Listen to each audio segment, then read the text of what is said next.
Buen día a todas y a todos. Hoy vamos a empezar con un tema nuevo, el imperialismo.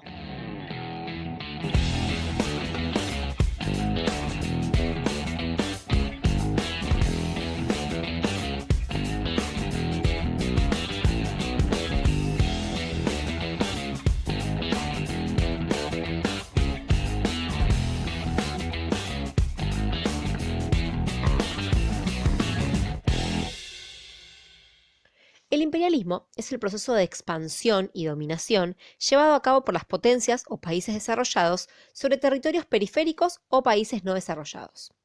Esta dominación puede ser del tipo político, militar, económico, cultural, etc. Y comienza a desarrollarse a fines del siglo XIX.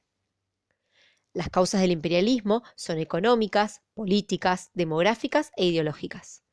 Para entender las causas económicas, primero debemos explicar brevemente qué fue la crisis de 1873, también llamada Gran Depresión.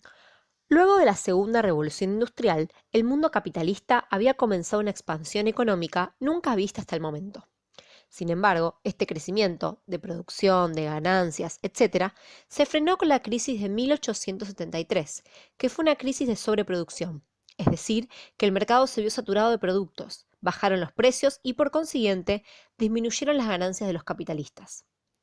A diferencia de otras crisis anteriores, esta no parecía superarse por el libre juego de la oferta y la demanda, y la economía no volvía a su punto de equilibrio, según decían los teóricos del liberalismo económico.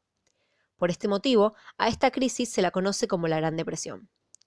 Como salida a la crisis, los países desarrollados debieron intervenir en la economía para asegurarse un nuevo despegue que permitiera que vuelvan a crecer las ganancias. Los gobiernos burgueses ensayaron dos respuestas ante la crisis. La primera fue fijar una serie de medidas arancelarias para proteger las industrias y la producción agropecuaria nacional ante la competencia extranjera.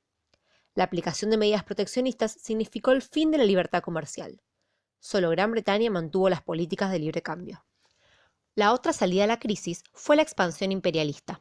Las potencias se lanzaron a la búsqueda de nuevos mercados donde colocar los productos industriales y abastecerse de materias primas baratas para la industria. Además, las periferias fueron territorios propicios para la inversión de los capitales excedentes. Durante el siglo XIX y el XX podemos encontrar dos tipos de imperialismo, el formal o colonial y el informal o neocolonial. El imperialismo formal o colonialismo es una dominación del tipo político, además de militar, económico y cultural. La potencia se convierte en metrópoli de la periferia, que se transformará en su colonia, a la cual se le imponen sus propios gobernantes, su idioma, sus leyes, etc. De esta manera, el territorio colonial se convierte en una posesión de la metrópoli, a la que también se le imponen medidas proteccionistas que benefician a la potencia. Inglaterra, por ejemplo, si bien defendía el libre cambio en las Islas Británicas, le impuso a sus colonias la obligación de comprar solo sus mercaderías, incluso obligando a la India, que era su colonia, a desindustrializarse. El imperialismo informal o neocolonialismo es una dominación del tipo económica.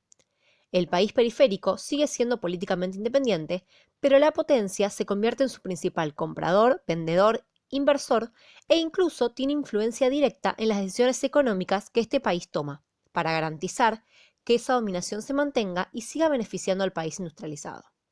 Un ejemplo de esto es la influencia que Gran Bretaña ejercía sobre Argentina a finales del siglo XIX durante el modelo agroexportador.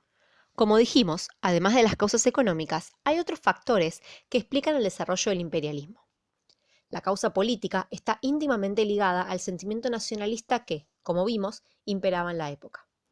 Los gobiernos de las potencias veían la necesidad de crear un gran imperio colonial, que les diera prestigio por sobre las otras naciones rivales. De esta manera, muchos políticos creyeron que adquirir colonias era parte de su destino como gran nación, mientras que buscaban evitar que sus rivales consiguieran el dominio sobre áreas geográficas importantes. Impulsados por el sentimiento nacionalista propio de la época, creían que era su deber imponer su idioma y cultura, en teoría superior, a otros pueblos. Más adelante veremos que estas disputas por los territorios coloniales tendrán como consecuencias muchos conflictos bélicos entre las potencias, siendo el más importante la Primera Guerra Mundial. Al sentimiento nacionalista hay que agregar las teorías biologicistas propias de la época que justificaban la dominación del hombre blanco por sobre otras razas, como la negra, consideradas inferiores. Esta supuesta superioridad justificaba la dominación, hecha en nombre de la civilización, que solo podía garantizar el hombre blanco para el negro y que apelaba a que la cultura no civilizada desapareciera y prevaleciera la cultura occidental. Tengan en cuenta que este era el pensamiento de aquella época. Hoy en día en las ciencias sociales no hablamos más de razas.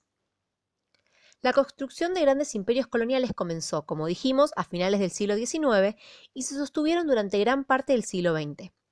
África fue el territorio más afectado, ya que fue dividido entre las potencias europeas sin tener en cuenta las particularidades, deseos y características de la población local. Prácticamente todo el continente fue víctima del imperialismo formal. Las consecuencias de ese reparto aún son visibles actualmente. Por eso, no se puede confiar en el imperialismo, pero ni tantito así, nada.